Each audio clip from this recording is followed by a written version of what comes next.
The golden African sun hung low in the sky, casting long shadows over the dusty road. Abeni, a young woman in her mid-20s, and her mother, Betty, walked silently towards a forgotten house at the edge of the small town of Ajoro. The house had belonged to Abeni's grandmother, Ayabisi, but it had been abandoned for years. No one in the family had dared to step foot inside since her sudden, mysterious death. The house came into view, standing tall but weathered by time. Its walls were cracked, vines climbed up the sides, and the once grand doors now hung slightly ajar, as if inviting them in. Betty sighed heavily as they approached. This house, it holds too many memories.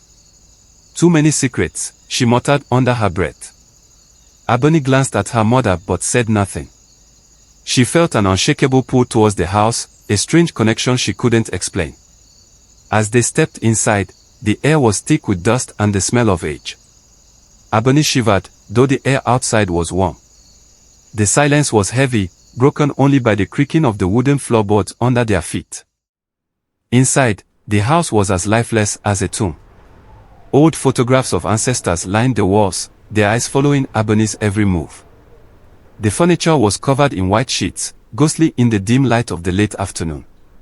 MMA immediately started lighting small candles she had brought with her, placing them at the foot of the family altar, a worn-out table with an old portrait of Ayabisi, Abeni's grandmother, and various artifacts from the family's past, beads, cowrie shells, and a rusty dagger. Abeni walked further into the house, her hand tracing the banister of the grand staircase. There's something different about this place, she whispered to herself, though her voice echoed louder than expected in the quiet space. Suddenly, a gust of wind slammed the front door shut. Betty jumped, her hand flying to her chest. It's just the wind, Ma, Abeni said with a forced laugh. But even she didn't believe her own words. As the day faded into night, Abeni explored more of the house. Her curiosity grew stronger with every step. But there was one door at the end of the hallway upstairs that stood out. It was different from the rest, old, heavy, and locked. Abeni tried the handle, but it wouldn't budge. Betty, what's in this room? She called downstairs. Betty appeared at the bottom of the stairs, her face pale. Don't touch that door, Abeni, she said, her voice firm but filled with fear. Some doors are meant to stay closed. Abeni frowned, stepping away reluctantly. But as she turned, she heard it, faint, almost like a whisper, a woman's voice. It sent a chill down her spine. Betty, did you hear that? She asked, but Betty was already lighting more candles, mumbling prayers under her breath. That night, Abeni lay in bed, unable to sleep. The house seemed to breathe around her. Every creak of the floorboards, every rustle of the wind felt alive, as though something was watching, waiting. In the dead of night, Abeni woke suddenly to the sound of knocking, soft, rhythmic knocks that seemed to come from the locked room.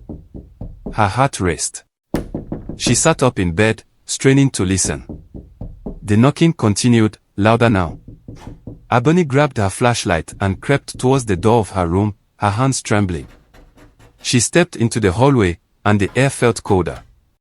She could see her breath. Standing outside the locked room, she heard it again, 3 knocks, slow and deliberate. She reached for the door handle, but before she could touch it, a voice, clearer this time, whispered, Abeni. She stumbled backward, nearly dropping her flashlight. Her heart pounded in her chest, and she ran downstairs to find her mother. But Betty was gone. All that remained was a candle flickering weakly in front of the altar. Panicked, Abeni called out, Betty. But there was no answer. She searched the house, her heart racing faster with every empty room she checked. Suddenly, she heard footsteps outside, heavy and deliberate. Abeni rushed to the window and saw a figure standing by the old tree in the backyard, her mother. Betty, she shouted, but Betty didn't move. She just stood there, staring at the house with a vacant expression. Abeni ran outside, the cold night air biting at her skin. When she reached her mother, Betty's eyes were filled with tears. It started, Betty whispered, her voice broken. The curse. It has started. Abeni stood frozen, her mother's words echoing in her mind.